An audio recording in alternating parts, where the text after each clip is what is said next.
Pivot Point. Kaya Biz.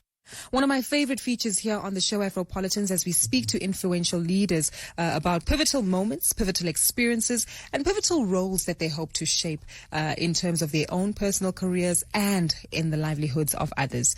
This evening we speak to the chief executive of Motheo Construction Group. Now you might be very familiar with the Motheo Construction Group because it is an entity that was founded in partnership with other entrepreneurs by the late Dr. Thandi Ndlovu, who unfortunately lost her life in a car accident last year.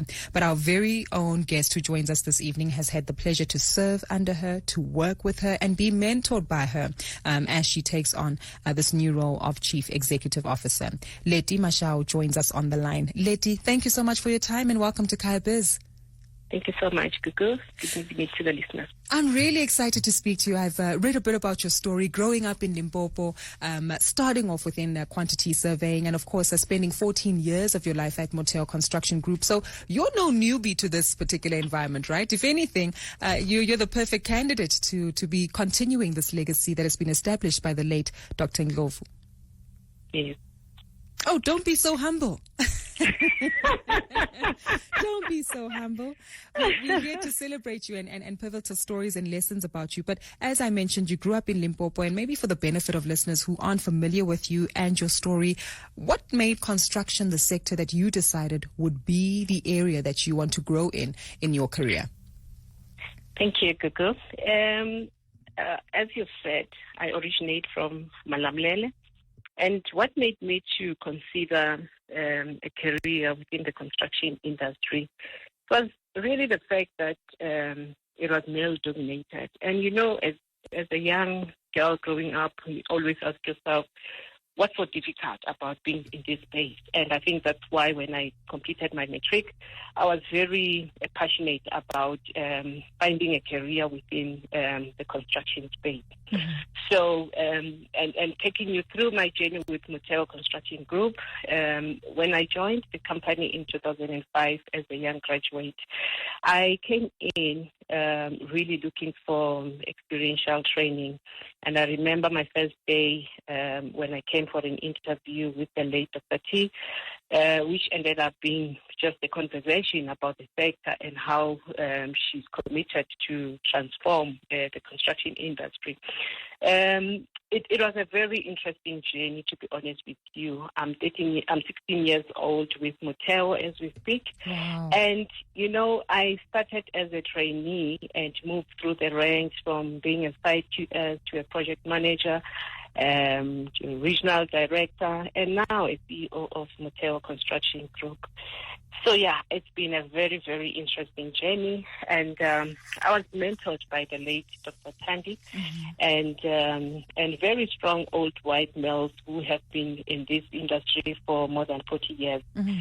So I must say, Gugu, that I was very, very fortunate to be surrounded by very, very strong supporting structure, because for me, I think that's what is important in order to grow in this space.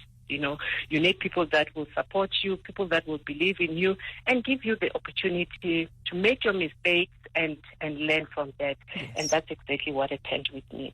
I want to build up on this in twofold in terms of leadership. Firstly, the sponsorship, mentorship, and support that you receive, not only from the late Dr. T, but also from a segment of the market that we often don't talk about often. White yes. males who have the experience and interacting with them. How has that shaped your thinking and your career, and even an understanding of how when you seek mentorship and support, not to just go for what you, or I guess not sticking to the status quo when you're knitting in terms of interacting with other black females, but also accessing new markets, new people from different varieties, and diversifying the exposure that you have, I guess, in terms of experience?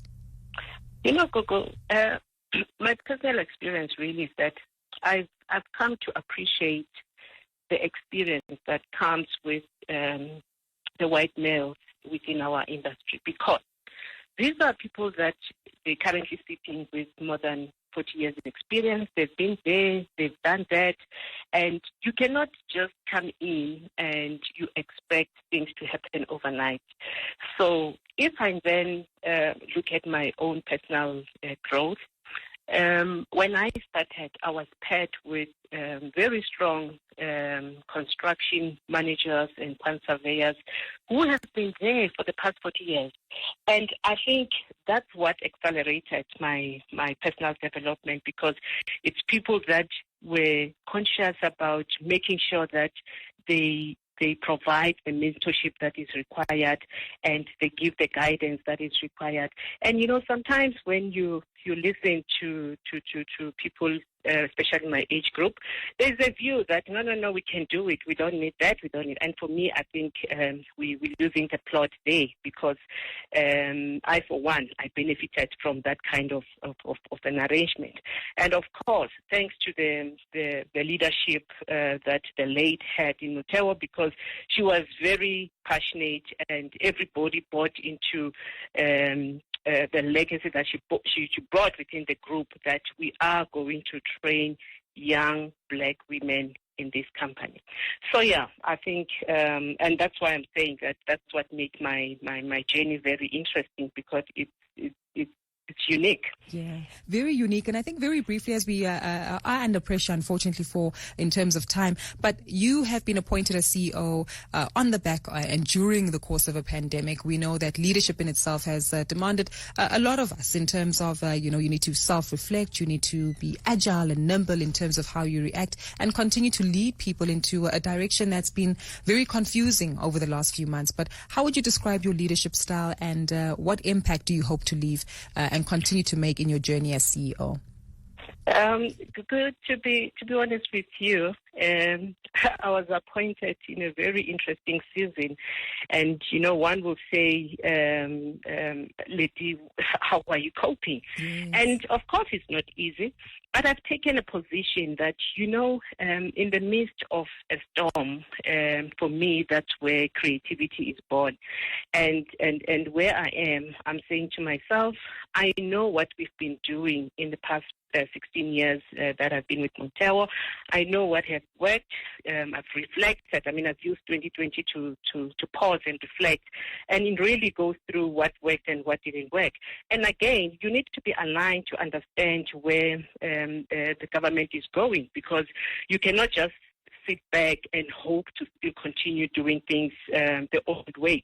So it's important to position yourself, to understand where the country is going, and make sure that you keep encouraging your employees, because yes. There's so much negative energy going around, and as you maintain that positive energy, it's important that you share that with everyone that's around you, yes. because you're as strong as the people that support you. So I think for me, I'm looking for opportunities in the midst of this storm, and I trust that there's a lot that we can really find in this business, especially in the construction space. Looking for opportunities in the midst of a storm. Lettie, thank you so much for your time this evening. We really value your contribution to the conversation. That is Lettie Mashau. She is the Chief Executive Officer of Motheo Construction.